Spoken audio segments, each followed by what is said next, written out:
Man, oh man, oh man, there are some conversion stories that are absolutely captivating, compelling from start to finish, and this week is one of those. I am joined by Mark Saunders. He was raised a very devout Catholic in a half Irish Catholic family. He altar served. He actually considered discerning the priesthood at one point, but wandered away from the church because that's what you did back then. That was the thing you did, was leave the church and stop going to mass, and fell into, had success in the pop music scene in Europe, and fell into, as you can imagine, kind of trappings that come with a lifestyle like that, but felt absolutely hollowed out by it. Finds himself at an evangelical church revival mission and is captivated, he'll say now, recaptivated by Christ.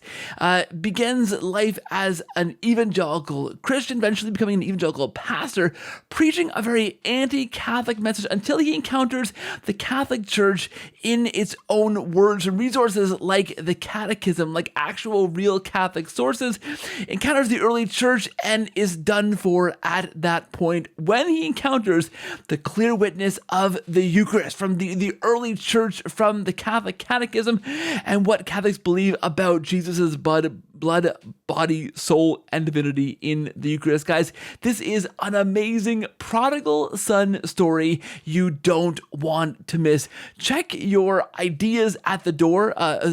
Be ready to absolutely dispose of some of those really anti-Catholic myths you have as you join Mark on this journey in doing just that. Please watch and enjoy.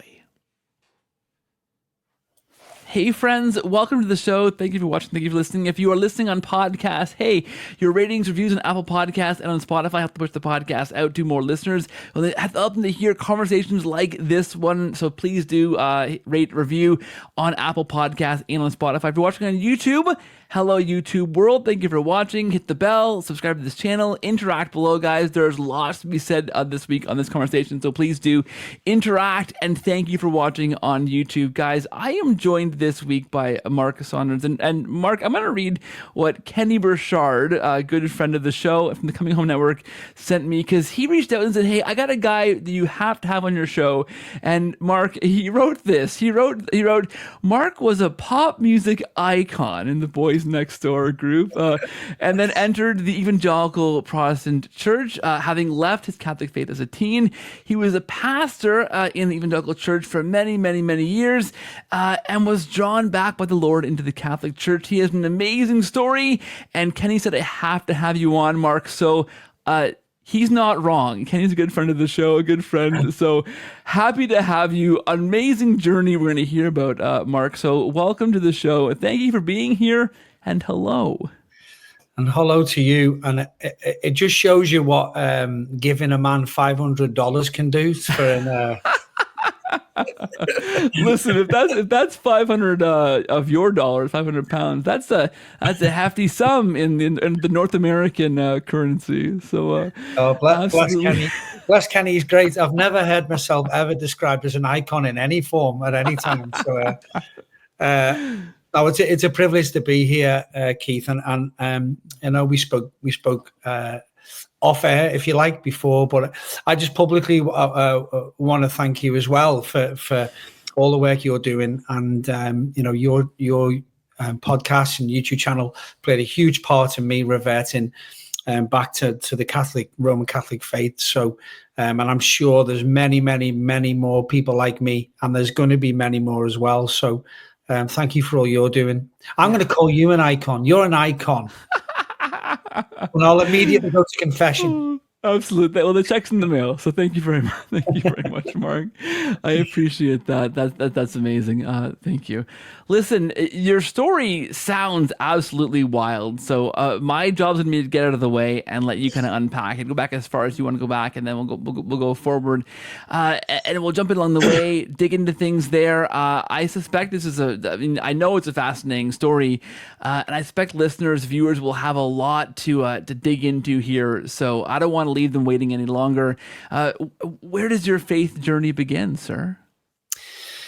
My faith journey began as a child. So you heard me say before that I'm a revert. I didn't know that word existed in relation to the Catholic Church and the church world at all, and until it happened, and then somebody told me that I was one, and so I grew up in the Roman Catholic Church. I'm from a place in Merseyside, which is very close to Liverpool. So if anybody knows that part of the UK, it's where the Beatles are from.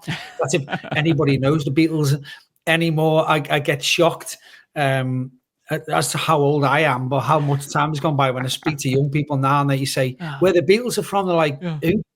But one of the biggest rock bands of all time from very, very close to where. So that's the part of the world I'm from.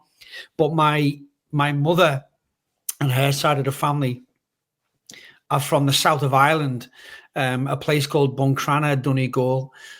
Strong Irish Catholic family. They moved over to the UK because when my mother was about 12, I think, or something like that, and because my grandfather couldn't find any work where they were, so that's how they ended up in the UK. And long story short, my mother ended up obviously a lot older, met my father, and they settled here. But we were brought up as children. I've got two brothers and a sister, and we were all brought up. We weren't a Catholic family who were a Catholic family of convenience, where they only went to church, on special occasions, or just to get confirmed, or just to have your first Holy Communion and all that stuff. We went every week, and week in, week out, my mother would faithfully take us to church. And along with my grandmother, I had a really close relationship with my grandmother, who played a massive. She was a real spiritual hero of mine, even as a child. But I loved going. I wasn't one of these kids who needed to be dragged kicking and screaming to church. Normally your parents would get you up on a Sunday, they'd plaster your hair, probably a little bit like I've got it now, actually, plaster your hair in your church hair, like Bart Simpson. Bart Simpson, The Simpsons, whenever they go to church, he'd have his church hair parted in the middle, and dragged kicking and screaming to mass. And I loved it. And I had a real sort of love for the bells and the smells and the stillness and the reverence. I didn't understand it as a child, but I loved it, and it touched me deeply. And actually, much to my regret, just jumping forward for a short time, as part of my long journey, I eventually, which I'll get to a bit later, but I ended up in the Protestant evangelical world for over 20 years, and I spent 9 of those years as pastor of an evangelical church. And I would quite often dismissed my whole Catholic roots, really. Yeah. I bought into the whole rubbish that the Catholic Church is heretical, that it's demonic, that it's just a religious, idol-ridden, demon-ridden, the Pope's the Antichrist, all that kind of stuff. I kind of bought into all of that, and I would speak very negatively. I would speak very negatively about the Catholic. I would preach against the Catholic Church. Actually, I would preach against the Pope, and and I've repented of that now, thankfully, and I've had a chance to put that right. But I would dismiss my whole childhood as I would say quite openly to people I preached, to that I never knew Jesus as a child, that I had no relationship with Jesus, that all I had a relationship, I used to say on a regular basis, was with bricks and mortar.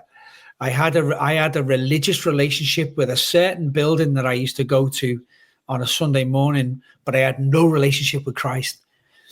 And it breaks my heart to think that I ever thought that way, because now, obviously, because of what God has done miraculously in my life, in bringing me back home to the Roman Catholic Church, I see that actually my relationship with Christ started there. My worship of Christ, my worship of Christ began at, I became an altar boy eventually. When I was about 12, I became an altar boy, and I served on the altar for about 4 years. and then I wasn't just going to mass on a Sunday morning. I was going to mass 3 times on a Sunday, and I was going to mass every day in the summer holidays, or the summer vacation, as you would call it, from school, and still loved it. I loved everything about it, and that's where my actual serving of Christ began. My worship and my serving Christ began as an altar boy, and I dismissed all that stuff as if it didn't matter. And I pray that I'll get many more opportunities to put that right in the years to come. But that's where my spiritual journey began. I then at the weekends used to stay with my grandmother. And she was a huge part of the local parish. My grandmother was such a faithful woman of God, and she went to mass every single day. She washed the priests' cassocks and the robes. She polished everything that needed polishing. She was the one that organized the flowers on the altar. My nan was the one that would paint she'd paint statues. She'd bring statues home and paint them, and she'd be the one that would go and collect the hosts, before they were consecrated. She'd go and get the hosts for the priest from a local convent, and she was just so involved. And so I'd spend the weekends with her, and we'd go to mass together on a Saturday and a Sunday. And it was just such a deep, rich. I'm so grateful to my mother and to my grandmother for the foundation that they gave me and my brothers and sisters, in taking us to church faithfully, regularly. We were never kind of forced into anything, but we just soaked it all in. And we don't realize that as kids. Yeah. We just soak it all in, and all this biblical, truth that we're getting fed with. I would say later on, by the way, I talk very fast and I talk a lot, so please stop me every now and then. But my face starts going blue. But I used to say as well, as a Protestant pastor, you never hear the gospel in Catholic churches. They don't preach the gospel. They don't mention the gospel, because you kind of get again into this wrong thinking that the only way the gospel can be presented is at the end of a service, where you spell out the ABC of the gospel and give people an opportunity to run to the front and respond. Yeah. And I'm not mocking that, by the way, but completely dismissing that right the way through the Catholic Mass, from the very beginning to the very end, is the gospel, right the way through. And so I was soaking all that stuff up, and it gave me such a great foundation, which I appreciate so much now, but unfortunately I didn't, appreciate for a long time. Yeah, I think that's so fascinating. First of all, that you recognize that in hindsight. That's a very interesting observation that you can see. You dismiss that then, but now you realize the value of that. I think that's a really powerful realization. And I think you're absolutely spot on, right? There's something, I think, first of all, there's 2 things here I'm thinking of, Mark. And the first is what we say when we mean relationship in the evangelical world, right? I was there too. You were there, obviously, as a pastor. Like we talk a lot about relationship, and I've known lots of these ex-Catholics who mentioned this lack of a relationship with Jesus in the Catholic Church. That's a very particular kind of relationship you're talking about, right? Like that doesn't include what you're describing here. That you realize as you mature and look back, wait a minute. Like there's something so powerful and holy about what you're describing here, right? Yeah. Experiencing, your nan, your grandma bringing these things home to clean, right? To paint, right? To take care of, to polish. Like there is, right? The being submersed and immersed in that environment and just soaking that all in. That's a deep kind of relationship, right? There's a difference between a relationship where I say, okay, Jesus is my Lord, I'm going to follow him wherever I go and do this as an evangelical, versus a relationship where you are taking care of this stuff. You're cleaning, you're polishing, that is also a relationship, right? That you are exposed to as a kid. Soak that up, right? It's a different way of looking at a relationship, right? But there's something deeply holy there, right?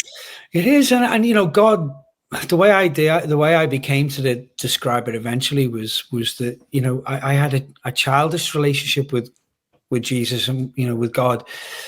Childish in the sense that I understood what I was doing at the level that I could understand it at that age. Yeah. You know, I mean, I look back now and I'm going to end up jumping from bit to bit if I'm not careful. But, you know, I remember when I received the Eucharist for the first time in 36 years at an Easter vigil, and the priest had very kindly brought me in. There was a young woman coming into the Catholic Church for the first time at the same mass, and he brought us both and he had to stand behind the altar, which is a bit unusual actually, but to the side, but just behind the altar as he was consecrating, and, you know, he was starting the sacrifice of the mass, and it, you know, when he was holding the chalice and the host up and all that, we had the privilege of standing watching this from close, and I looked down. I have to be careful that I don't get too emotional about this, but You already got me. And where I was standing, just there was where I always knelt as an altar boy. Me and my friend would kneel either side of the altar, and we'd have the bells and that, and just in that moment, it just all came flooding back. It was almost as if God was saying, "Now it's time for you to fully understand what all that meant." Yeah, you know, and what was happening inside. You know, not everything, not to everybody, fully understanding more clearly what was happening in you as a child that you didn't even realize. You know, receiving the body, blood, soul, and divinity of Christ every time I was at mass. But because as a child, it's what we do. It's what we do as Catholics. You know, what Protestants, you know, or any sorry, let me reword that. Any non-Catholic Christian or any atheist or whatever would never understand is that they would say, what do you mean you're receiving the body and blood of Christ? Because that's a non-starter for them anyway. You know, but as a child, not even though I didn't realize, I was still receiving Christ as part of the Catholic Church, and that was having a profound effect on me as a child, you know. But I was quite a deep spiritual child anyway, and you know, I had a through my grandmother actually, I had a closer relationship from a young age with Padre Pio, and I'm not entirely sure when Padre Pio was actually made a saint. But I think it was Pope John Paul much later, not long before his death, maybe, that made Padre Pio a saint. I'm not sure. So even then, you know, Padre Pio wasn't a saint. He died by that point, but he hadn't been actually made a saint. There was just all of these stories of this wonderful mystic, you know, from Italy who was, you know, the stigmata. If anyone doesn't know Padre Pio is, please look him up. But I was praying in the Padre Pio novenas every day as a child, you know, because my grandmother was a big Padre Pio, we say disciple, you know, at this point. So I was drinking all this stuff in. I can remember as well a big thing for me that I look back and remember is there was a program. I don't know whether they had it in the US or in Canada where you're from, Keith. It called Jesus in Nazareth. It was in the late 70s. You're younger than me, so I don't know whether you've come across it since. There's a guy called Robert Powell played Jesus, and if I showed you the picture of Robert Powell playing Jesus now, you'd instantly recognize it because it's been used a lot, you know, over the years. Such a striking image, and that was a series that was on in the UK every Sunday round about Easter time when I was about 8 or 9 years of age, and it had such a profound effect on me. Not just the actual program, but the music and everything was just so powerful. And I can remember one Sunday, my dad came home, and he wanted to watch the football on TV. And this program was on a Sunday afternoon, and I was sat with my mum and my grandmother watching Jesus of Nazareth at the age of about 9 or something like that. My dad wanted to put the football on, and my mum and my grandmother wouldn't let him because I was watching Jesus of Nazareth. They didn't go down too well. You know, why are you watching this nonsense? You should be out playing football with your friends. You should be wanting to watch soccer. But I think he always thought there was something a little bit different about me. But I think I was deeply spiritual because of who I was around and what I was experiencing and what I was drinking in. And I would love to tell you that stuff stayed with me and never left me. And that's the way I stayed, right the way through to where I am now. But unfortunately, the story was a very, very different one from that. And I actually walked away from all of that completely. Yeah. I want to get there next, but I want to stop for one more second in this idea of the sacraments, right? And this again is that difference between how we understand what's happening to a kid, a Catholic kid, versus as an evangelical, you see, you raise your kids a certain way and you think this is what it means to be a relationship and to follow Christ and to be a Christian. And that's not wrong. Like the reading of the Bible, right? And the praying and the worship music and like the kids' church and like making church fun and accessible. Like those things, I mean, sure, you were involved in those things as an evangelical pastor. Those aren't bad things. No. But there's, like you described, this coming back to Christ, kneeling there right by the altar, like, and that being in a full circle, like as an altar server, you experience those things you couldn't quite put words to understand, like that.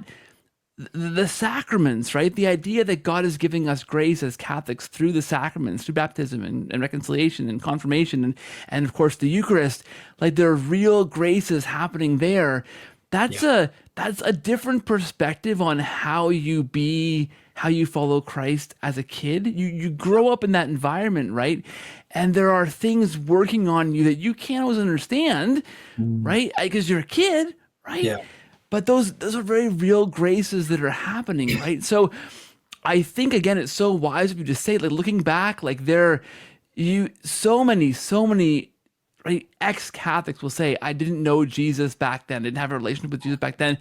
Okay, maybe you didn't. Maybe you were raised in a Catholic house that went to church, like you said, a casual Catholic, like, Easter and Christmas. But if you were a Catholic who was genuinely going to mass and being exposed to those things and drawing that in, right? Maybe you're someone that walked away from the Catholic Church because you didn't feel in hindsight you had a relationship. Maybe look again.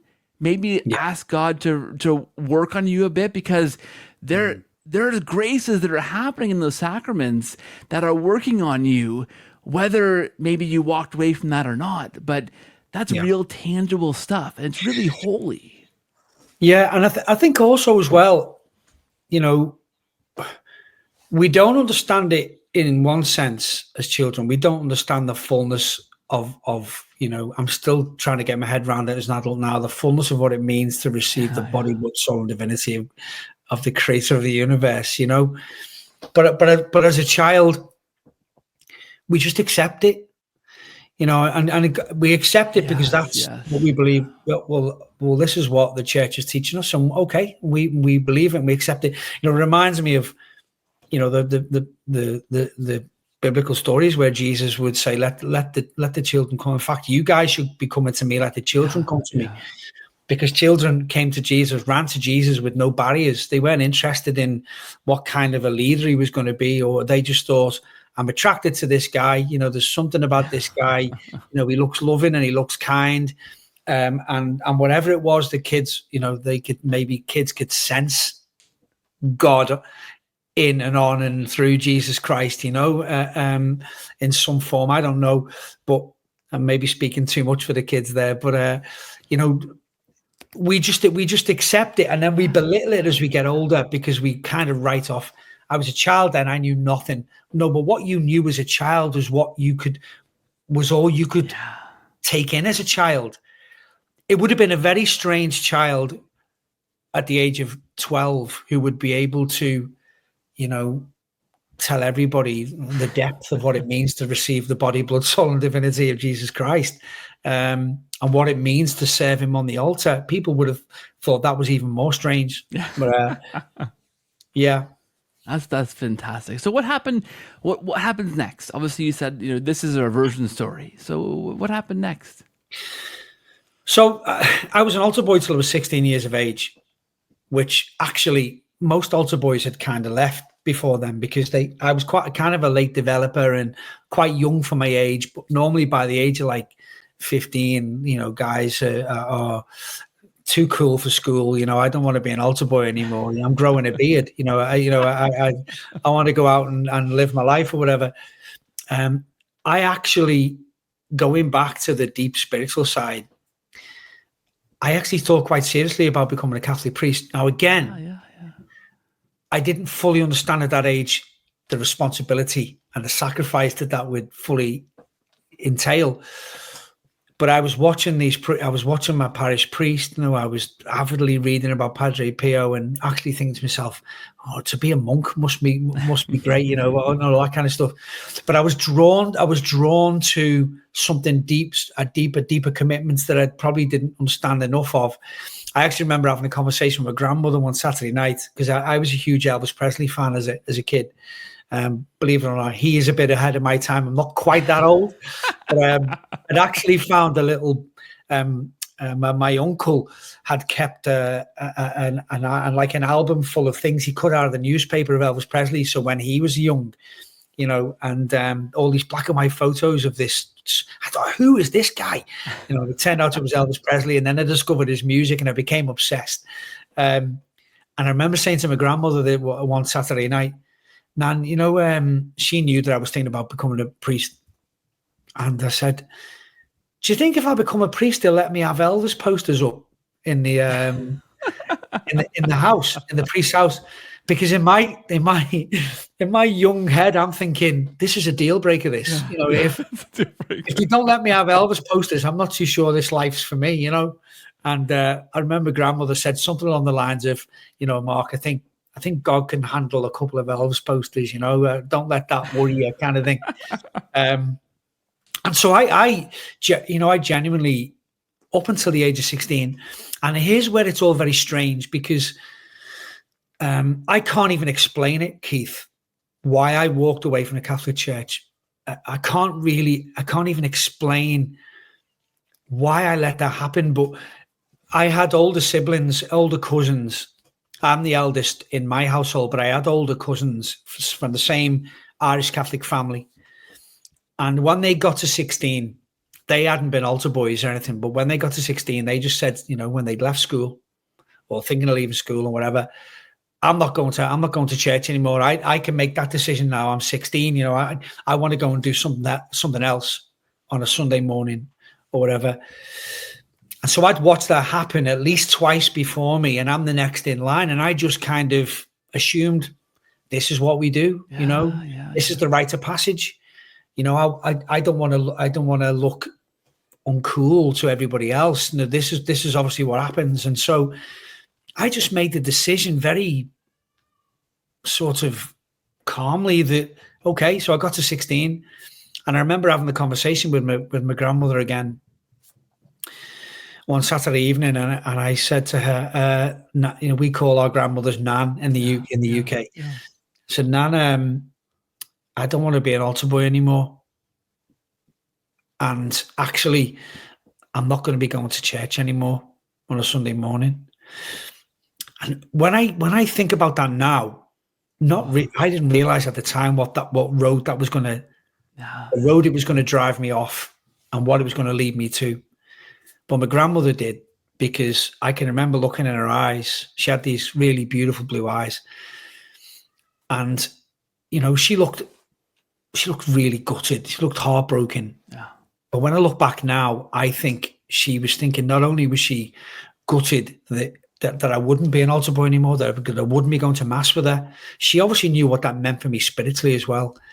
She knew that there was a chance that I could be led away from my faith and never return. Yeah. In that all happening in that moment. And I just walked away from my whole Catholic, everything up to that point. I just walked away. There was no protest. I didn't have any kind of anger against the Catholic Church, or, there was no bitterness in me towards the Catholic Church or anything like that. I didn't know enough, to have that bitterness. I just walked away, and I never went back. Apart from the odd family occasions or whatever, I didn't go back into a Catholic church with any serious intent for 36 years. Wow. And I basically allowed other things to take the place of my faith on Sunday. So I joined a local boxing club when I was about maybe more towards 17. I'd started work by that point. I was an apprentice in a steel fabrication company.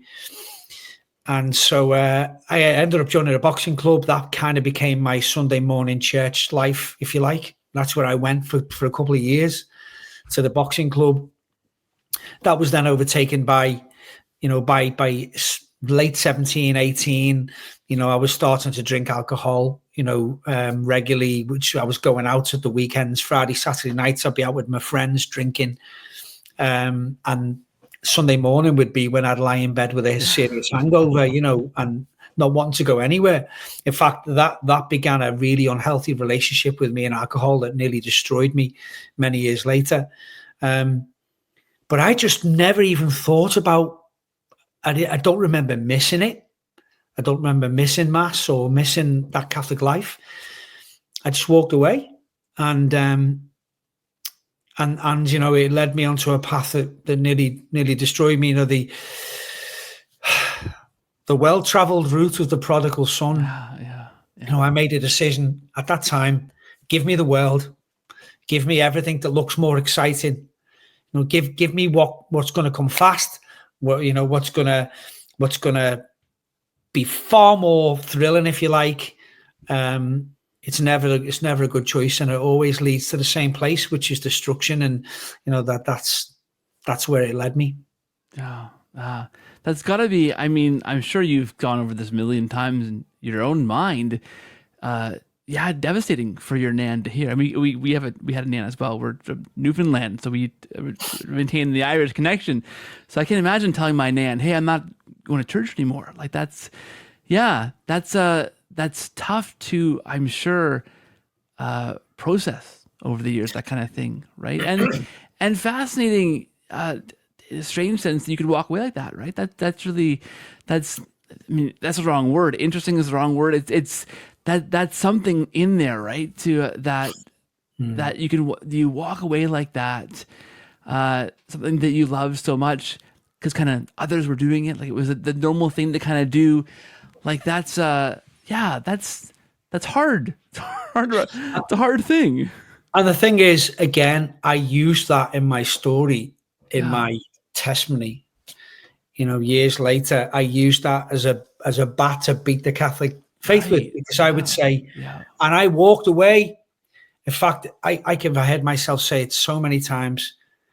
I didn't walk away from God because I didn't know God. I walked away from a building, and that's why it was so easy for me to walk away. And I used it to belittle everything about the Catholic faith. And I can't explain to you, I certainly don't remember missing things. I remember actually a couple of weeks after speaking to my grandmother, she said to me, "Well, there's no point you staying here every weekend anymore, because you're not coming to Mass with me. I'm going to be going to Mass." And, and that was hard, because I'd stayed with me nan for a good few years every weekend, and we had a really close relationship. That was quite upsetting. I remember it feels like a few weeks later, but it was probably maybe months. And I said, "Nan, can I stay again on a Friday and Saturday night?" And she said, "Are you going to be coming to Mass?" "No." "Well, then no." And she wasn't being, I saw lots of my nan, by the way. I would see my nan very regularly, but she was basically sticking to the point of, not that was all our relationship was, but, the reason why you were staying was because we were going to Mass together, and that was put that way. You've ended that now. You've ended that side of that whole thing. So, she didn't mean it in any kind of cruel way. But I missed that. I remember missing staying with my grandmother, but I don't miss, not going to Mass. And I didn't think about it again for a long, long time. In fact, I had completely different views of God, and there was something. The crazy thing is that if you'd have asked me even years later, what are you? What's your faith? If I had to tick a form in a hospital or whatever, I would probably tick Catholic, because that was my upbringing. Yeah. But I wasn't living a Catholic life, and that's what breaks my heart, actually, because I saw that from the outside, and I certainly seen from the inside where, there's so many people that do call themselves Roman Catholic that have nothing to do with the Roman Catholic Church at all. They never go. It's just something that they went to a Catholic school. They did get baptized. They did, but they don't recognize that as being important, and a big part of who I am now actually is to try and encourage these people back home, and help them to see, what they're missing out on. But yeah. So that was me. So that's where I walked away from, and didn't think about it much for a long, long time. So where did you go from there? You obviously you said you got kind of into a rough patch. Didn't think about this. What was next in your journey? So, condensing this quite a bit, because it's been a real twist and turn of a journey. Yeah. It'd be like Lord of the Rings. We'd need about 12 3.5 hour episodes. But so I was serving my time as an apprentice. I got laid off from there at the age of 20 because there was a recession in the UK. And that took me into lots of little jobs. But in the background, from about the age of 12, so again, Irish Catholic family, the Irish are very musical. Whenever we had family parties, my uncles would always get the guitars out, and gifted musicians, and we'd have these big family sing-songs and all the rest of it. So music was really in my blood. I was always listening to my mother's record collection. I had a real musical ear. So I taught myself to play the guitar. I watched an episode of Top of the Pops, a music program in the UK, and there was a guy called Adamant on it, who, I don't know whether you had him in Canada either. I won't go into him because he was a bizarre guy, but I thought he was cool. And I looked at him and thought, wow, that's what I want to do with the rest of my life, So I picked up a guitar at the age of 12, taught myself to play the guitar, started writing songs at a very early age. And so I harbored this kind of ambition, this dream, that I wanted to be that's what I really wanted to do. I wanted to be a pop star. And so to get that in line there, so around about the age of 20, I'm doing these different jobs. And one of those jobs was working in a nightclub. And on a Tuesday night behind the bar, and I hated it, but it was a bit of money coming in. And as part of our role on a Tuesday night, they used to have karaoke, and the staff were expected to get up and sing to encourage everybody else to get up and sing, to get the night going, basically.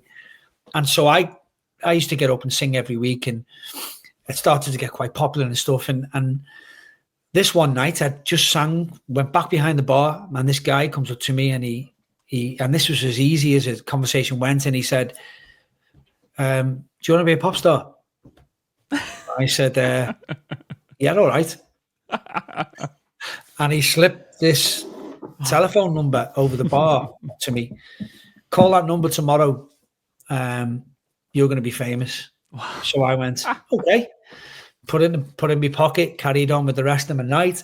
Next day, he calls the number, and it's a management company.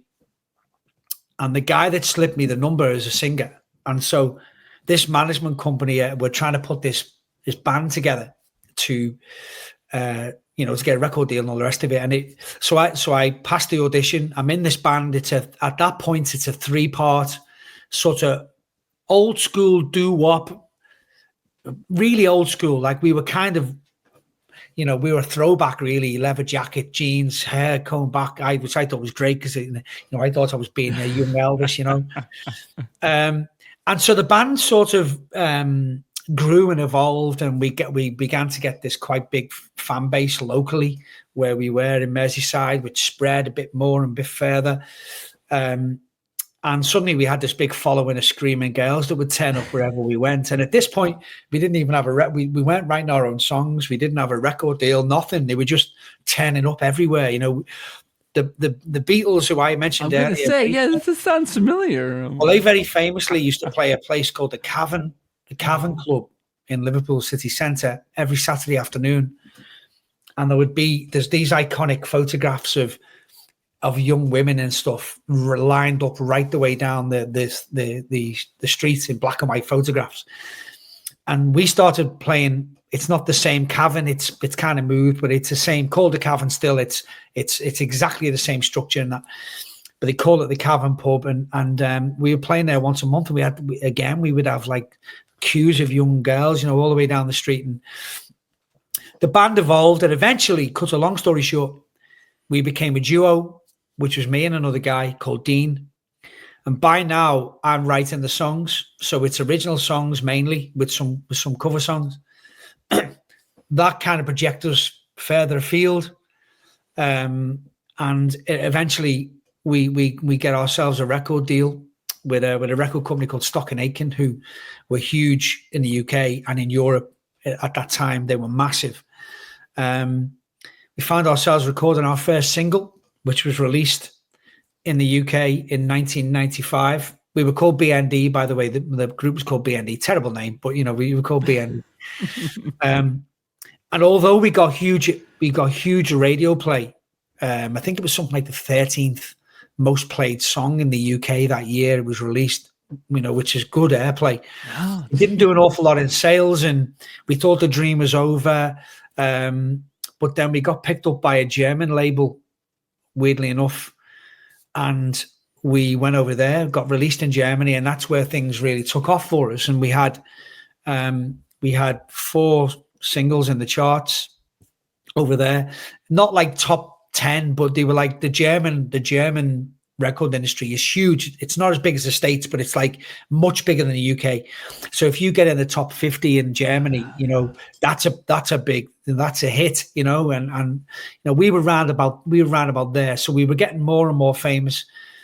And before I knew it, you know, I was living this life that I'd always dreamt of living. You know, from a kid, I was a pop star. You know, we were in Germany and Holland and Switzerland and all these places. We were flying everywhere. We were doing all these big concerts. You know, like I say, we've got these singles in the charts. We've got an album out. You know, we're in all the newspapers. We're in all the magazines. We're constantly, you know, we're on all the TV programs.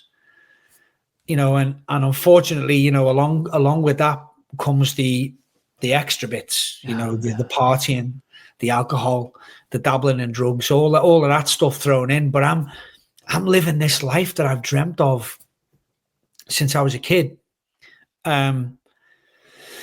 And that was taking, you know, if you want to talk about a path that takes you, you know, we're talking about the prodigal son here. This is that start of the story, you know, the part of the story in Prodigal Son where he's doing everything he shouldn't be doing, you know, and living the life and thinking it's wonderful. But something strange started to happen to me. So the more successful we became, or the busier we became, the more unhappy I became. And I'm the songwriter, so I was the one writing all the songs and stuff. And I couldn't understand it. And so I'd start to drink more to cope with that, which would then lead me into a deeper, darker mood and depression. I believe that I didn't get diagnosed in them days. He didn't in them days. He didn't go and speak to anybody about it. But, you know, looking now at what it means to be depressed, I ended up in depression, you know, so I would went in this vicious cycle of drinking because I just couldn't understand what was wrong with me. You know, the other guy was loving it, you know, but I was thinking, I can't understand what's wrong with me. Yeah. I understand now, you know, as somebody who walks with Christ, and from the age that we're old enough to process things where we're like, okay, we're starting to ask questions. Who am I?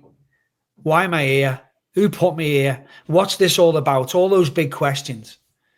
What we're really seeking is we're seeking purpose and identity. You know, we just want to know who we are and why we're here. You know, very few people find that answer, you know. And now me and you would understand if we were speaking to people, the only way you can find your true purpose and your true identity is by being connected to the God who created you. Yeah. And the only way you can be connected to the God who created you is by believing in his son, Jesus Christ, in his life, his death, his resurrection, committing your life to him, you know, become a part of the body of Christ, become a part of the church.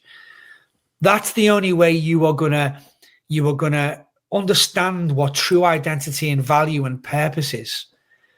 Because what we're seeking is peace. People want that grounding because they want to have peace. until you find Christ, all you're doing is touching your emotions. So everything that we seek, all it does is give us an emotional peace, an emotional happiness, which is transient and it never lasts. So if you're looking at where I was seeking my purpose and my value and identity in being a pop star. That's why I would have said to you at the time, I said it in interviews, I would say to anybody that was willing to listen, this is why I'm here. Welcome, world. I'm here. You know, you're welcome. I'm here to entertain you. You know, whoever's put me here, this force, because even then I would have recognized that, you know, we weren't a big accident. I've come away from my early childhood beliefs, you know, but, you know, the reason I'm here is to entertain people and to be a musician and to write songs. Now, if I start achieving that and I'm still not finding peace, well, that leaves you in a very dark state, because what you end up thinking is, well, if I'm being what I thought I was always meant to be, and that's not making me happy, and that's not making me feel any peace, then nothing's ever going to make me happy or make me find peace. So therefore, and this is the tragic point that I got to, and many others do, what's the point of me being here? And so you go into self-destruct mode, and that's what I was doing. There's no point in me being here. You know, I'm just going to burn myself out. And I actually have a lot of compassion for these rock stars and pop stars and film stars, these people who have achieved way more than I ever, you know, I've achieved enough, a scrapbook of stuff to show my children and show my grandchildren, and God willing, and, you know, if he blesses my children, this is what your granddad did, you know, this is what we did, play them the music, you know, whatever. Yeah. I'm talking about these huge stars who've done everything all over the world consistently for a long time. And then we see the world sees them in the newspapers and on the news, TV, you know, saying that they're depressed, you know, that they're addicted to alcohol or addicted to drugs. You know, they hide behind big brick walls. You know, that famous story that they spend their whole lives wanting to be famous. And then they get famous and they spend the rest of their lives hiding away from the world, you know, and behind dark glasses. Because these people are going through what I was going through, but on an even bigger scale, where they've achieved everything the whole world would love to achieve. And that the world is saying to them, how dare you tell us you're depressed? How dare you tell us that you're struggling? We're trying to make ends meet. We're trying to put food on the table. We're trying to find jobs, whatever. You've got all the money you could ever want. You've got the trophy husband. You've got the trophy wife. You've got the houses all over the world. You know, you've got fame. You can have whatever you want whenever you want it. And you're telling us you're depressed, and they ridicule them. These people just need Christ. You know, these people are at that stage where they've realized this stuff means nothing. And the only way they're going to find that peace is by knowing who Jesus Christ is, knowing who their creator is. And unfortunately, many of them never get there. They end up, you know, in addiction and all the rest of it. And lots of them end up losing their lives, you know, in very tragic circumstances. And they never got there. They never found that peace. And it's so heartbreaking. It's so tragic. And that's kind of where I got to. Yeah. So I'm at the point where, okay, I don't think I want to be here anymore. And all the things started to align. The record company dropped us because there had been a recession again. Recession seems to follow me everywhere. You know, there was a recession in the German music industry because everybody started downloading stuff. It was when that first started happening. So the buying of records took a huge hit. And at that stage, no one knew what to do about it. And so the record company couldn't throw money into us anymore. And so they dropped us. And, you know, I can remember receiving the news. We were in the back of a car being driven from one show to another. And the manager received the call. And he could tell it was a bad call. And he came off the gun. He just turned around to us and he said, lads, it's over. Wow. And I remember at the time, I had this split mind where part of me was thinking, what are we going to do now? But the other part of my mind was thinking, thank God for that. Yeah. Because I kind of knew where I was going. And other people had started to see it, but they weren't aware. The record company, my management, even the other guy in the group who was really close to, they didn't have a clue what was going on deep inside me. I was hiding the alcohol stuff. So I ended up back in the UK, and that's where everything came to a head. And I ended up coming on a journey to finding God again, and the prodigal wakes up at some stage, So that's a prodigal journey, right? You hit that kind of rock bottom, but Yeah. you didn't turn to the church that you had No. grown up with, right? So how did you get involved in the evangelical church? Like, what happened from there to draw you this way? So again, condensing it, I'm home from Germany now, and I've met Jane by this point, who is now my wife. She's in the other room there, probably, I don't know what she's doing, watching TV, praying for me, I hope. But anyway, so I've met Jane. Jane's aware of some of the stuff I'm going through, but not the whole, the whole thing hasn't unraveled just yet. And but I was telling her quite matter of fact, we speak about it now even. So I'd met her, and I think I was then 25, and I was saying to her quite matter of fact, I'm going to be dead by the time I'm 27. I'm not going to be around long. And she loves me at this stage. I know I love her very deep, very much, and she loves me. But deep down, she's thinking, I don't know what to do with this. I'm hoping he's going to snap out of this, soon. Because I was life and soul at a party, laughing and joking. I was very loving towards her, but this stuff had come out, particularly when I'd been drinking heavily. So this one day, we had been at a music festival, a Beatles music festival, actually, in Liverpool. I'd been drinking vodka straight from the bottle all day. And when you put the pieces together later on, friends of mine were saying at the time, you were coming out with some strange stuff that day, like, I don't belong here anymore. And always very matter of fact, not kind of, I'm going to go and do something drastic, just very matter of fact, And in fact, I never had any notion at that time to really, to commit suicide, as in to do something really drastic at that time. I just wanted to drink myself to death, because I thought that was the way I was going to do it, That night on the way home, and I believe God seared this, because I was very, very drunk, but God seared this into my mind for a reason. So I remember standing at the edge of the road. I'm with Jane and a friend of ours. It's late at night, and there's a car coming around the corner, and I just made a decision in my head. I'm just going to walk out in front of this car. Step down in front of the car. The car slams on, obviously, skids away from me, misses me, very narrowly misses a steel barrier with people stood behind it, All comes to a halt, and I remember getting up off the floor because I'd fallen over and looking into this vehicle, and it's a female driver. And she's got her head in her hand. She's okay. Nobody was hurt. It was, praise God, nobody was hurt. Yeah. But on the back seat was a baby in a car seat. Wow. And at that moment, it was like, I sobered up quick in that moment. Yeah. What have you become? What are you doing?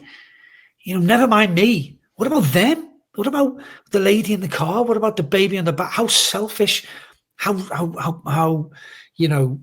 what about if the car had hit people? What about the people you're with? What if the car had hit you and killed you in front of people that love you, and all these things are racing through my mind. So we go home. Me and Jane are living together. We're not living a godly life at this time. We're living together in a flat, and I broke my hand on a wall in frustration. I remember the next morning, I was sat in triage in a hospital. I've got Jane next to me. The nurse is asking me what I've done to my hand. And I didn't think the nurse believed me. I'm looking at Jane, and she looks mortified, and I'm thinking, I'm going to lose this girl. She's not going to want to be around this, and I don't blame her. And that was the wake-up call, and I thought, I've got to do something. I've got to do it now before it's too late. I need to try and figure out who I am, what this is. It's obviously not the music industry is not the reason I'm here, because that's gone now. That's gone. Forget it. So there must be another reason why I'm here. So it started me on the spiritual journey, which took me everywhere but Christ, because I was looking for something that was going to give me the peace I was seeking, but demanded absolutely no commitment from me whatsoever. So I wanted something that would ideally, if it meant me sitting cross-legged on the floor every morning for 10 minutes, making weird noises with some candles lit and some incense, if that would give me peace, and then I'd be able to get up and then go and live my life however I wanted. Yeah. And then whenever I needed it, I would sit cross-legged again. And so I was reading all kinds of different books, theologies, all kinds of weird stuff. Some of it actually that I didn't realize at the time, but I realize now was the occult. There was one book that I was reading that was talking about me making a connection with my guardian angel. No mention of Jesus in the way in any, involved in this relationship. Just me speaking to a guardian angel who would then give me whatever I wanted, and seeing white feathers. Oh, a white feather, this must be true, and all that stuff. And listen, I'm not, anybody watches this I'm not ridiculing anybody, by the way. You need to hear the truth that that's just nonsense. In fact, it's attached to Satan. Satan comes in and he presents, we know that Satan presents himself as a being of light. So everything he presents to people looks good, looks like it's drawing you towards God or a godliness, but actually is taking you further into the darkness. You need to hear that. And that's exactly what was happening with me. So Jane's from a born-again Christian family, okay? So Jane's not particularly living a Christian life, but her mum and dad still are, and they're going to church. Her dad's heavily involved. He was in leadership and all that kind of stuff. So I'm going around to see her parents, and they've always said her dad's actually gone to be with the Lord now. He died last year of a brain tumor, sadly. But they would often say they were praying for years that Jane would meet a godly man, a Christian boy who would bring her back to her roots. And then she met me. So this wild, character comes into the house, and life and soul of the party type guy, who they said they liked, but they thought this guy is nuts. And he's going to lead. He ain't leading her back to Jesus, that's for sure, but they accepted our relationship because they're lovely, beautiful, gracious people. But they're starting to speak Jesus into me, So I'm coming up with all this stuff that I'm reading. Did you know that Satan is Jesus's brother? I was coming out with stuff because I'm reading this nonsense in books.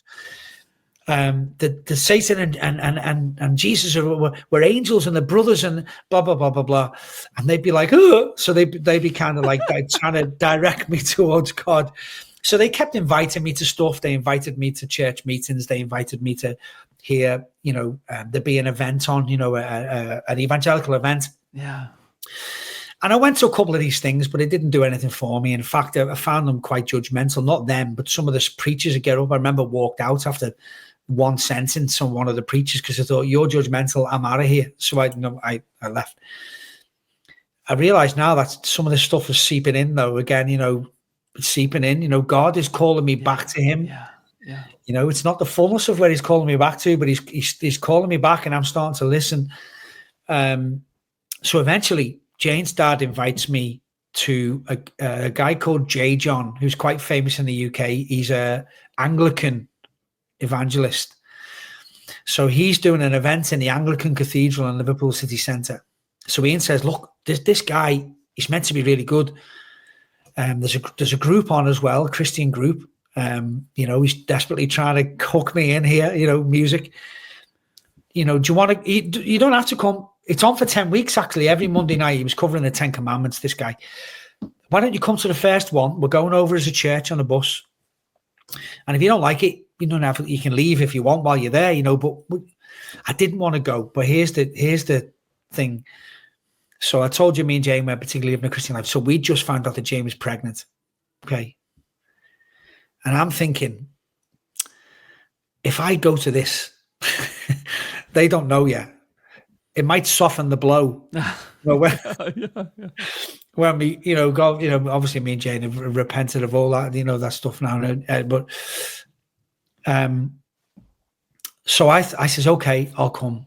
So I get on the bus with this church called Maitland Church, not far from where we live now, actually. And I'm thinking, I don't really want to be there, Keith. I'm thinking, this is the last place. It was a summer's evening. I don't want to be here. I want to be in the pub having a beer. I don't want to. But there's something about these people that I can't put my finger on. There's a piece about them. There's something on them, right? That I can't explain, but I'm quite attracted to it. So we get to the venue. I'll start speeding this up a bit. Get to the venue. There's 2,000 people there, and they're all like them. You know, there's peace in the room. There's a joy, and I'm thinking that, you know, there's something about this. I don't understand what's going on. This guy comes on a platform, just him and his guitar, starts singing these Christian songs, and I'm attracted to it. I'm thinking, because I would have thought before that Christian music would have been really, bleh, you know, just horrible. This guy's singing about Jesus, but I like it. You know, the melody's nice. He's got a good voice. He plays the guitar well. So I'm kind of paying attention to this. You know, the Holy Spirit started to touch me all over the place, you know, and I don't realize it at the time. And then J. John comes onto the platform, and I just thought, oh, beam me up, Scotty. You know, get me out of here. This guy looked like a school teacher. No, I wanted somebody who looked like Jim Morrison, or, you know, or something like that. Maybe a pair of leather pants and a, you know, that sounds a bit weird. You know, a rock star that would make me go, that guy's cool. That's what I you know, I thought I was going to hate this guy, but he starts to preach. And, you know, I'm sure you've heard lots of people share this kind of thing. You maybe have even shared it yourself, Keith, at one time. I felt like there was only me in there. Yeah. And he was speaking right at me, you know, and he's telling me about how this Jesus Christ is real, and that, you know, this Jesus has always known me. And I'm not making connections at this point to my youth at this point. But this Jesus has always known me, that he knows everything about me, the depression, the alcohol, you know, the dark suicidal thoughts, all of it. And he's calling me to him that night, in that moment, you know, that I don't need to go off and make myself holy enough, you know, that Jesus was saying, come to me the way you are, because I'm going to fix you, you know, commit to me. I'm going to heal you, and I'm going to fix you, you know. So I'm getting whacked by this. And then the guy comes back on with the guitar, and they start to sing Amazing Grace. And I'd heard Amazing Grace many times in my life in different ways, but that night I heard it in a much different way. Yeah. And when they sang the verse, was grace that taught my heart to fear, and grace my fears relieved, how precious did that grace appear the hour I first believed. And when they sang that, even though now I will acknowledge that it wasn't the hour I first believed, in that moment, that was my understanding. And all the hairs in the back of my neck flew up. And I thought, wow, it's Jesus I'm looking for. Again, frustratingly, not connecting it to my youth, but it's Jesus I'm looking for, you know. They make the appeal. I ended up going forward. This guy prays for me, not the guy on the platform. He'd gone by then, as this old guy, don't even know his name. He prayed for me. And I, in that moment, in that understanding, gave my life to Jesus Christ, thinking it's for the first time, but it ain't. But I'm thinking, you know, this is the first time. And I went back and got on the bus. And as we're traveling over, I looked out the window and said to myself, my search is over. And I had the peace that I've been looking for. I had that peace, you know, my search is over. And so that led me on a journey, a long journey, but a journey which, you know, I started to attend the church that Jane's mum and dad attended, Maitland Church. Actually, let me rewind slightly. That's not the first thing that happened. I've left a very important detail out. The week after, I go to church for the first time in, I can't remember how many years it was at that point. Catholic church, the church I was an altar boy in. I went to Sunday Mass. But I remember standing there thinking, I'm not connecting to this at all. This isn't what I remember. Now, I didn't understand it then, but I know now, because I'd been away from it for that long, Keith, that I'd forgotten what was going on. You know, I'd forgotten why kneel down, stand up, what's going on over there, and what's this and what. So no wonder I wasn't connecting with it, because I distanced myself that much from it that I was numb to it. But I thought, in my way of thinking, this isn't for me anymore. So I rejected the Catholic Church again. Yeah. Again, in fact, I've never thought of it that way before. I rejected the Catholic Church twice because I rejected the Catholic Church again in that moment. Ended up going to the Evangelical Church. Condense it really quick now because I don't want to take up too much of your time. So I end up on a journey in that church that led me into, this is all in time now. It didn't all happen at once. So the first thing, I became on the worship team, on the music team. I became a youth leader. Then I became an elder, which they didn't have a pastor, so they had a team of elders, a team of leaders. Yeah. I became an elder. And then, as a side issue, I joined the police force. So I was in the police force for 9 years in Merseyside, because once I'd made that recommitment to Christ, I realized that my life needed to change drastically, and it took time. But eventually I needed a sensible job. My father-in-law, Ian, he'd been a police officer for 30 years.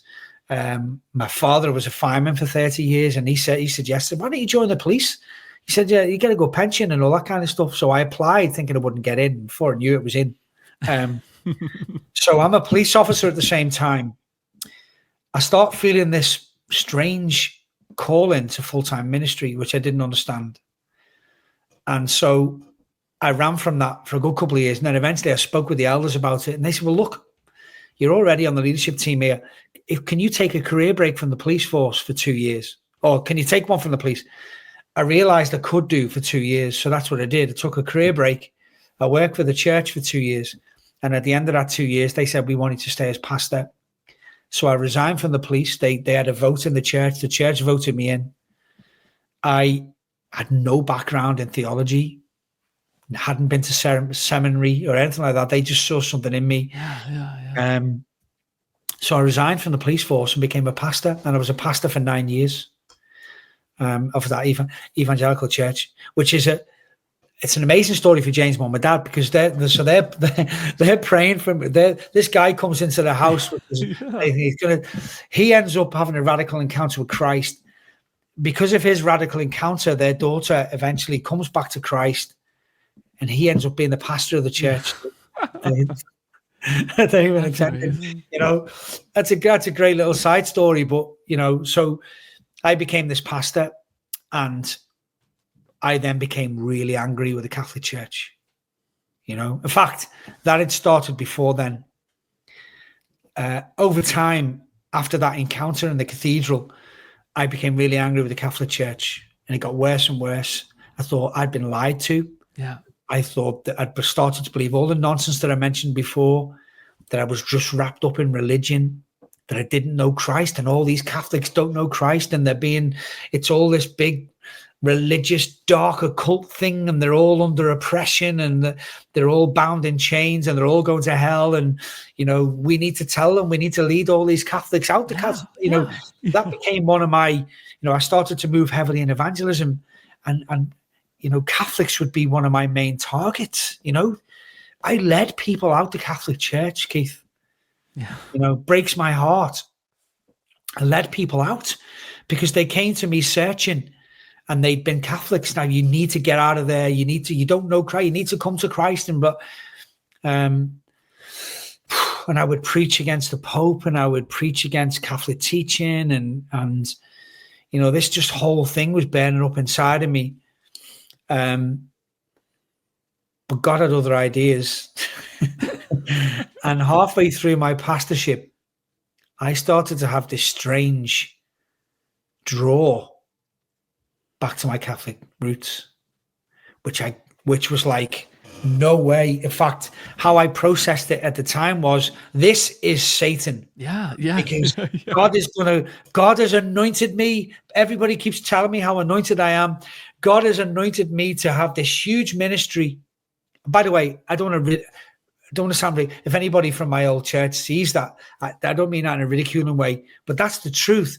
I was thinking in my head at the time, God's anointed me as a pastor. He's using me. People are coming to Christ. I'm bringing people out to Catholic Church. This is Satan wants to come in and rip this apart, and I need to come against it, but it wouldn't go away.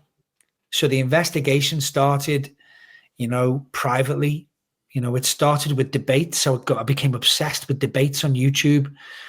I'd just type in Catholic versus Protestant debate, you know, and I'd watch all these debates and I'd listen to these people argue theologically wise. And I started to want the Catholic to win. Yeah, I was going to ask you that. Yeah. Because the more I watched these debates, the more I was starting to agree with the Catholic. Yeah. And I'd start thinking, I didn't like his attitude and blah, blah, blah, blah. And, you know, it always seemed to be ridicule against the Catholic Church. And, you know, I started thinking, no, I think the Catholic's right. And alongside that, I made a huge mistake of starting to look into the early church fathers. You know, and by that, I mean, you know, you'll have heard other people say this, maybe possibly on your podcast, Keith, you know, once you start looking into the early church fathers, you're in big trouble. Yeah. You know, that old famous quote, you know, to learn about church history is to cease to be Protestants or whatever it is. Yeah.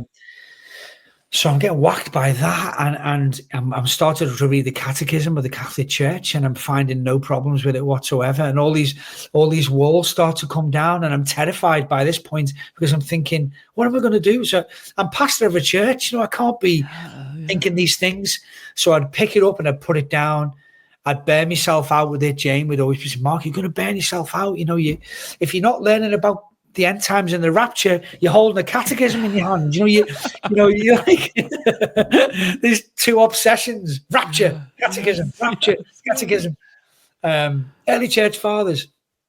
So all this stuff's happening all at once, and I'm making this as short as I can. It wasn't going away, and it was never ever going to go away, because by now Jesus is screaming at me, you know, come home. And I'm obviously starting to listen. And then the deal breaker happens, which is the Eucharist. So I'd already thought for quite a long time, even as a pastor, that what we were doing in communion wasn't scratching the surface. Yeah. You know? Yeah. I'd already started to be convinced that this wasn't just a bit of bread and a fruit juice. You know, I'm looking at the scriptures. I'm looking at what Jesus said. I'm looking at the catechism. I'm listening to the early church fathers. I'm watching all these debates. There's more to this than that. You know, I believe that Jesus is I would go as far as saying Jesus is present in this somewhere more than we're making out that he is. And so I remember getting the elders together as a pastor and having a meeting and saying, listen, what we're doing in communion is not enough. We're having communion once a month, and sometimes if we're busy doing something else, we don't even have communion then.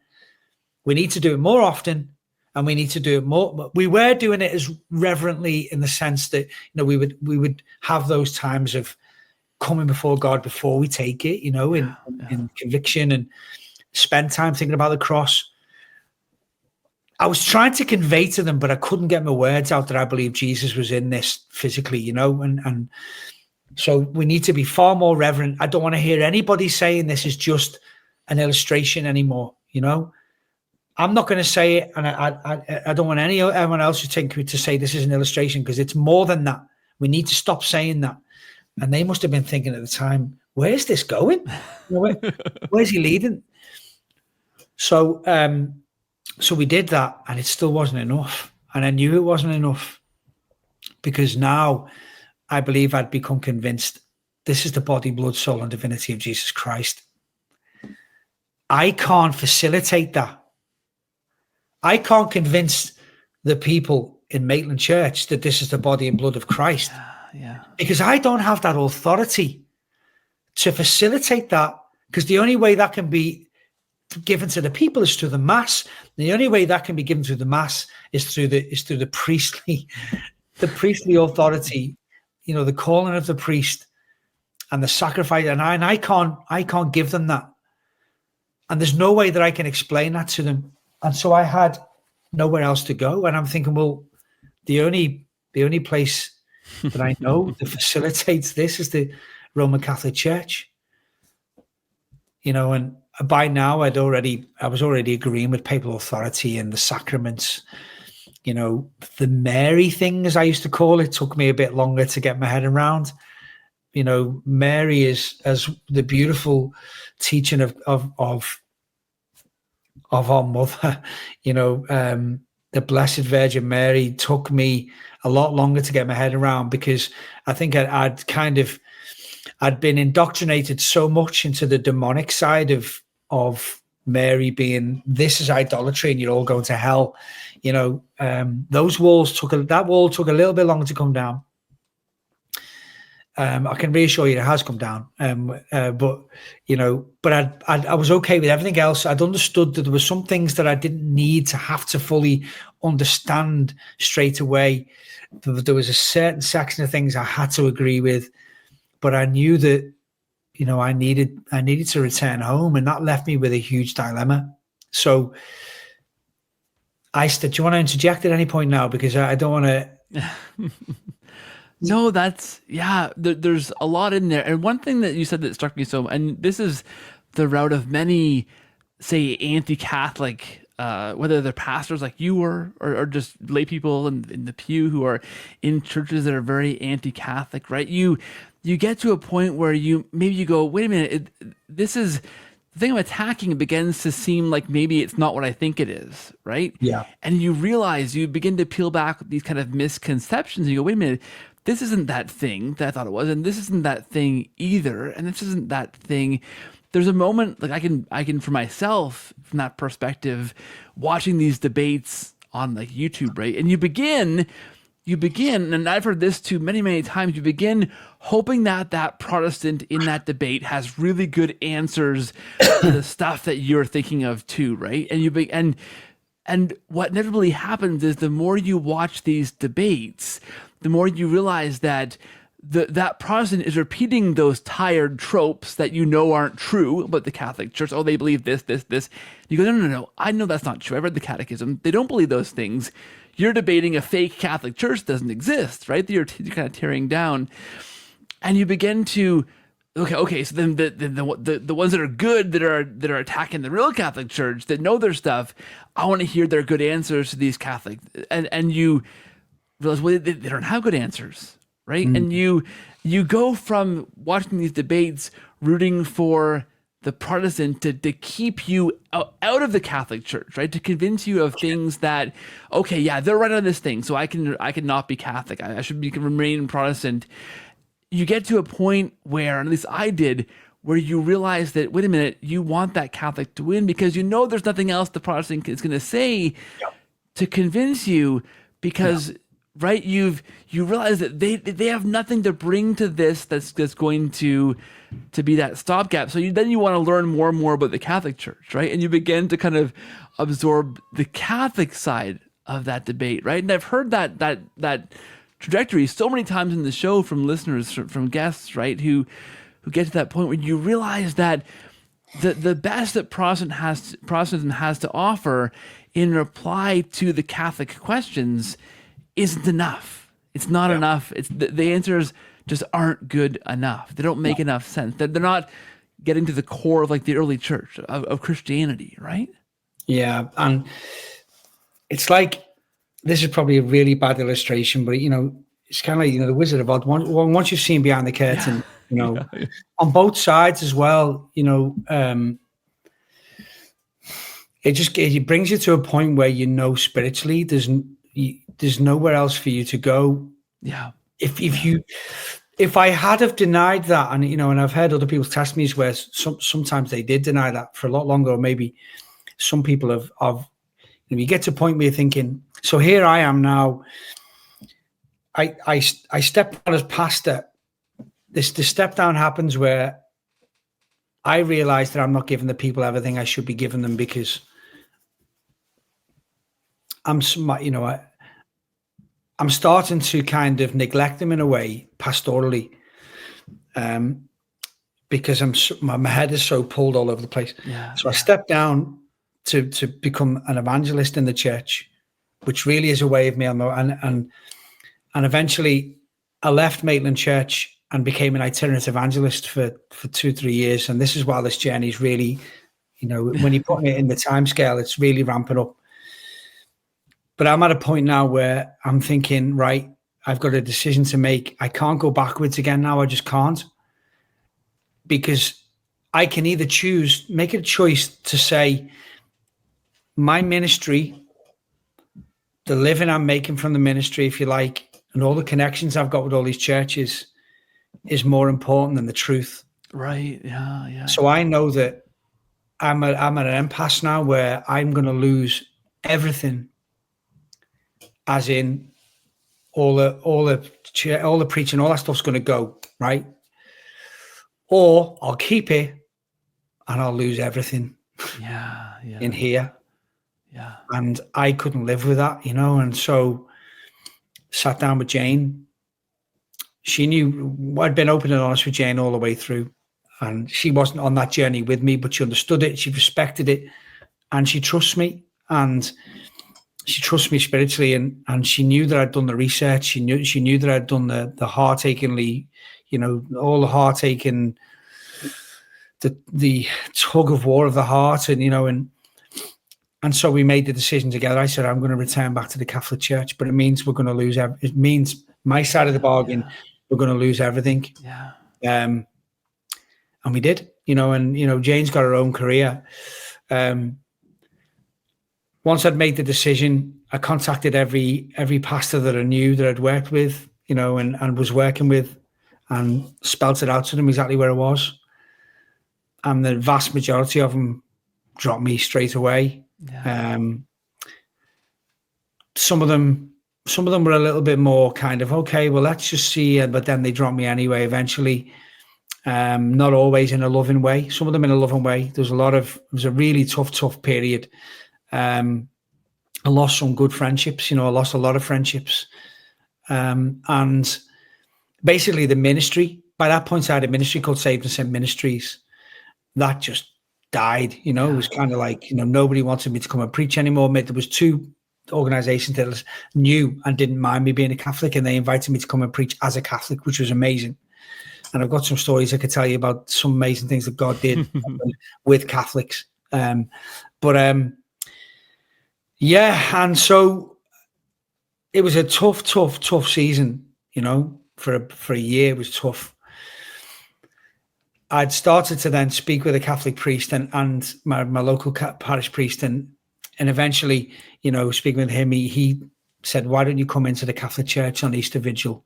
Had my first confession. By this point, I'd been going to Mass for ages, but I was just receiving the blessing because I knew I needed to go to confession, and so we did that. We did it all the right way, and then on Easter Vigil, he said that, it's time for you to receive the body of Christ again, and it was such a moving, powerful moment. And in that moment, someone behind the altar again, and then he turns around and the body of Christ. And it was just like, it's like a movie, where things are just going, boom, boom, boom, boom, boom, boom, and all these scenes are flashing in front of my eyes, and including the loss. And as he gave me the Eucharist, in that moment, I knew everything was worth it. Everything was worth it. And now I'm home. Yeah. I'm back home again.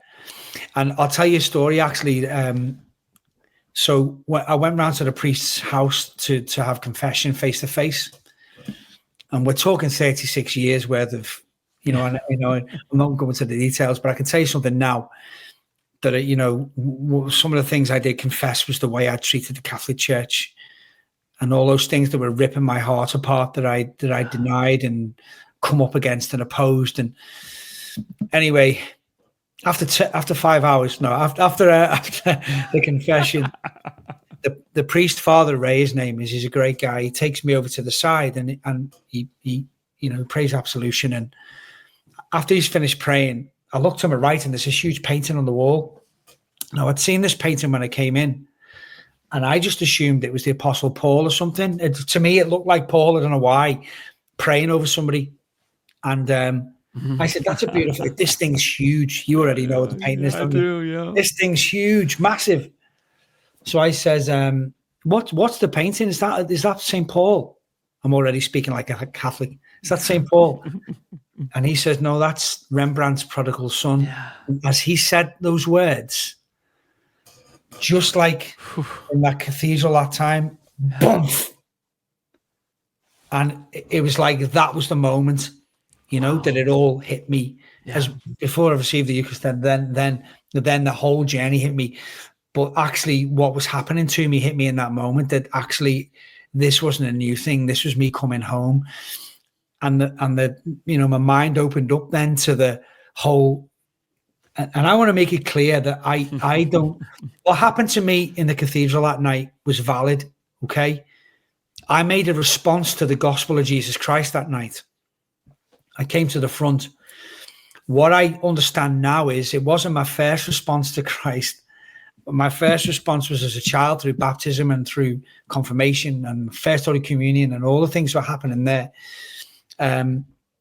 So I wasn't finding Christ for the first time that night. I was rediscovering Christ, but unfortunately rejecting, my past. In this moment, when he prayed over me in front of that painting, it's like everything just got solidified in that moment where God showed me, if you like, in that moment, this is you returning home. This has just popped into my head. Can I share a very fast dream with you, Keith, that just popped into my head? Just shortly before that confession, I had a dream about, it's making me emotional now. I had a dream about Padre Pio. I'd never thought about Padre Pio. In fact, I actually used to, I'd come into the thinking that Padre Pio was demonic. Yeah. Demonic I hadn't thought about him in the way I did as a child for decades. I had a dream about Padre Pio, and in the dream, Padre Pio was stood behind a door, and he was closing the door. But as he was closing the door, he was weeping. And I knew when I woke up the next morning that dream was about, he wasn't really closing the door. It was the door was closing, but it was me. It was me closing it, and he was weeping because I was walking away from the Catholic faith. I've asked for more dreams about Padre Pio since, but nothing's come forward. You add that to the confession and everything, the Eucharist and everything, and I knew it was home, and I do not regret a single moment of the heartache and the torment and the battle and the wrangling and the wrestling with it all. Now I'm home, and every single time I walk into I went to mass tonight before we, I came home to do this, and every time I walk into a Catholic church, it's like,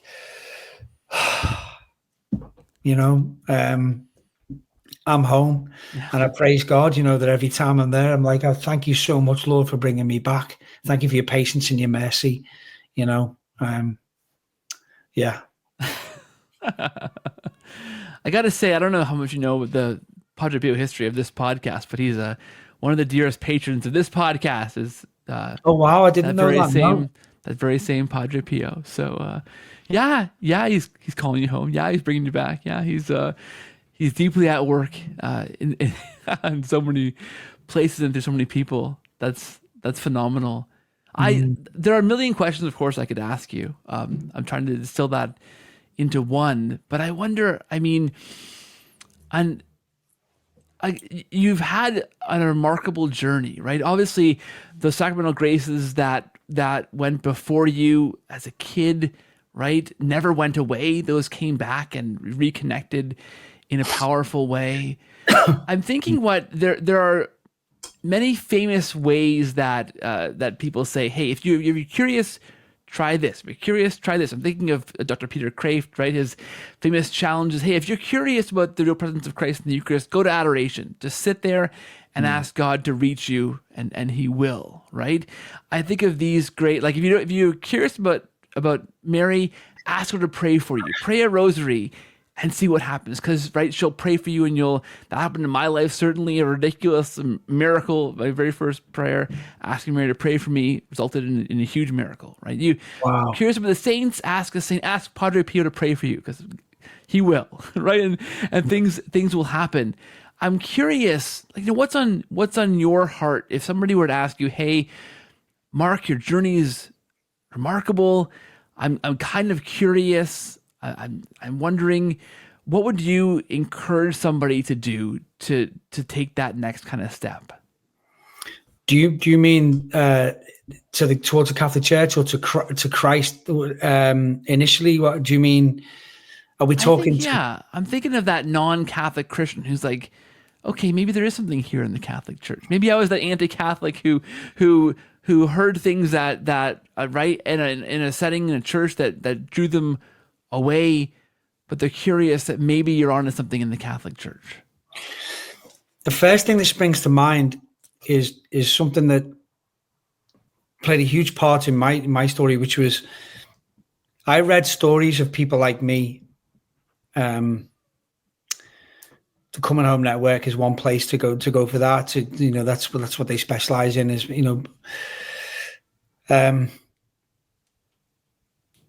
when you read stories and see things about people who were willing to lose everything. Yes, yeah. Because if you're in the Protestant world, not just as a pastor, but if you're in the Protestant world as a congregant or wherever, and you make the decision and you tell people that you are coming towards the Catholic Church, you are going to get such backlash from family, from friends, from all the people that you know, because the bitterness and it's obviously rooted in division. It's rooted in prejudice, really. And a lot of people don't even realize it, but it's rooted in prejudice, and and they're standing on the foundation of stuff that they've been told is the truth. And so, if you think that people actually, and like I did, call the Roman Catholic Church demonic, to deny Christ in that way, to deny his church in that, the fullness of the truth of his church in that way, but people are still willing to lose everything. Yes, to come towards the Roman Catholic Church. There has to be something in it, right? There has to be something in it, and I can really make it simple in a sense that I'm avoiding using the word promise, but we're going to step out boldly.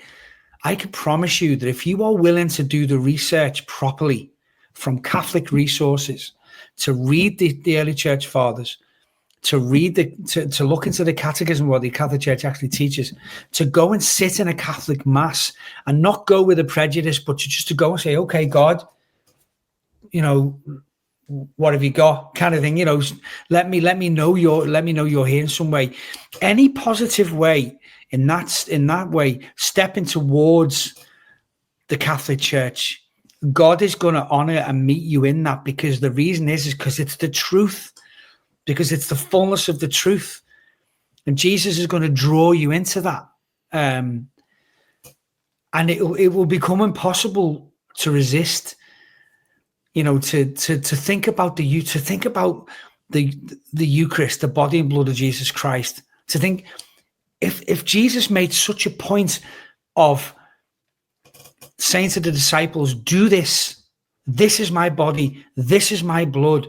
He made such a point, that the early church made such a point of holding on to the Eucharist and encouraging each other not to give up and not to believe like others had, that it wasn't the body and blood of Christ, that it was just this, and we're losing their lives and we're being thrown to the lions and all of that stuff.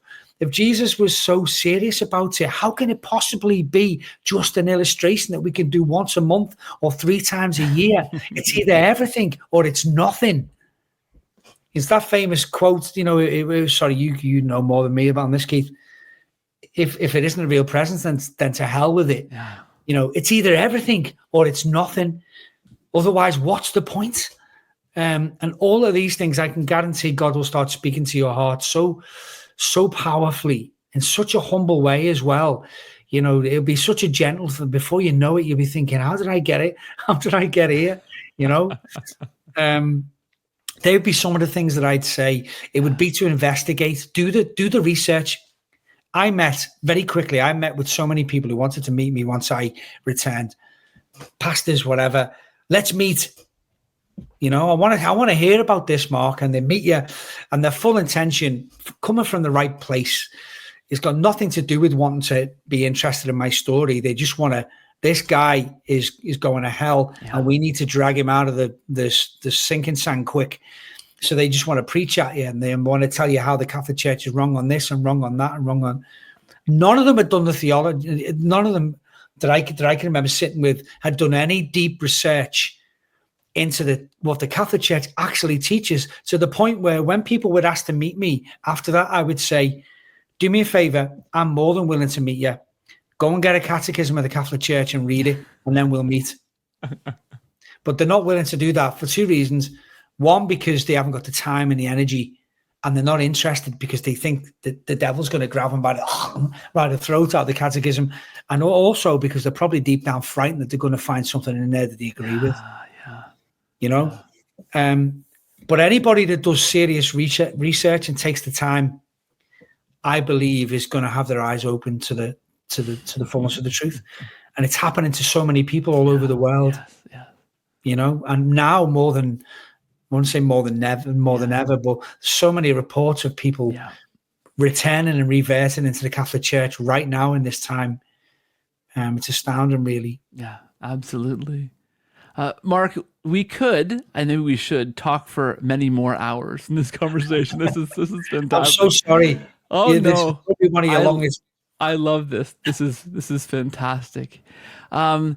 We'll pause there and maybe do a ... because there's lots to dig into, I'm sure. And you did highly condense that journey, so there's much more.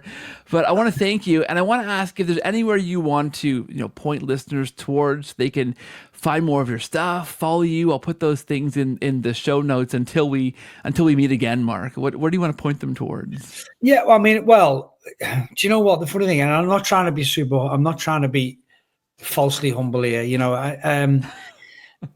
I would firstly point people to some of the resources that I found so helpful for me. So stuff like Keith's, please keep watching these videos and listen to stories. And obviously there's lots of other amazing content on you don't just do testimony stories. There's some lots of amazing stuff there.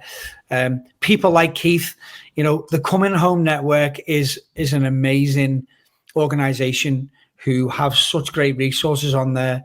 I know I don't know, I hope I'm allowed to mention all these, you're not going to get sued. Catholic Answers played a huge part in my journey as well. I'd spend hours listening late at night to the live phone-ins, of all these Protestants phoning in, asking difficult questions because they were asking my questions. So things like that. Please look into the early church fathers, into resources on that, and the Catechism of the Catholic Church. For me personally, I do have a YouTube channel, which is not a big channel at all. It's tiny, but I do put content on there, which I'm hoping to do a lot more of. I have a secular job now as well. So, having everything else disappearing through me during so I have a secular job, which I work Monday to Friday. So finding the time like this hardworking teacher here, you are a teacher, aren't you, Keith? Yeah. Sorry. So I'm hoping to develop that. That's something. I do have a TikTok channel, which I put lots of content on as well, and I'll send them through to Keith. And actually, I don't know whether I'm allowed to do this, but, I'd even put my email. Keith is welcome to put my email on there, and anybody that has questions or anything like that, if I can help you in any way, then I would love to do that. It'd be an honor and a privilege for me to do that. There's people like Steve Ray and people like that that took the time to email me and things, and it makes him, I wrote. If you don't know who Steve Ray is, he's got quite a big Catholic ministry. He's an amazing. I love his preaching and stuff, but I wrote to him and asked him a question, not thinking he'd even be interested in, and he replied to me, and that made such an impression on me, and so I would be willing to have a email with anybody, and that's fantastic. I will I'll put links to all those things in the show notes, Mark, and I appreciate yeah, that accessibility you have to others. That's fantastic. And you're right. You know, those kind of connections like that email to Steve Ray, man, that makes a huge difference. So yeah, hope to have listeners connect with you in that way. And those are awesome resources too. Of course, I spend many an hour jogging by the river, listening to Catholic Answers podcast in my ears in the early days of podcasting. They're one of the very few podcasts out there, which was amazing. And so I listened to them, and it was very formative, those question and answers, right? The questions on your heart, there they are. Good friends now, like Jimmy Aiken, answering those questions, which is an amazing thing. Mark, thanks for your time. I want to say God bless you. God bless your work for the church. Thanks for being here. This has been an absolute thrill, an amazing conversation. And I hope many more, because this is awesome stuff. This is great. Thanks for being here. No, people are going to think that this is the usual backslapping thing that people do at the end of videos. And, you know, you gave me a compliment, I'll give you a big one. No, but I genuinely, from the bottom of my heart, all the way from the UK, you know, you made a big impression on my life, Keith. And it's an absolute privilege. There was even times during when you were speaking to me on this interaction, then there were moments where I was sitting there going, that's Keith Little. And he's speaking to me. How did I get on here? Oh gosh. I'd love to. I would love to do more with you, man. So anytime. Yeah. Well, God bless you, and I'm going to be praying for your ministry as well. Oh, thank you so much. This has been a thrill. Thanks for all your kind words. I gotta go. Got to do something else to deflate the ego for a bit. Yeah, maybe go do that. Do the dishes upstairs. Go to confession. Yeah, that's a good place to be. Thanks, Mark. This has been awesome. Take care. Bless you.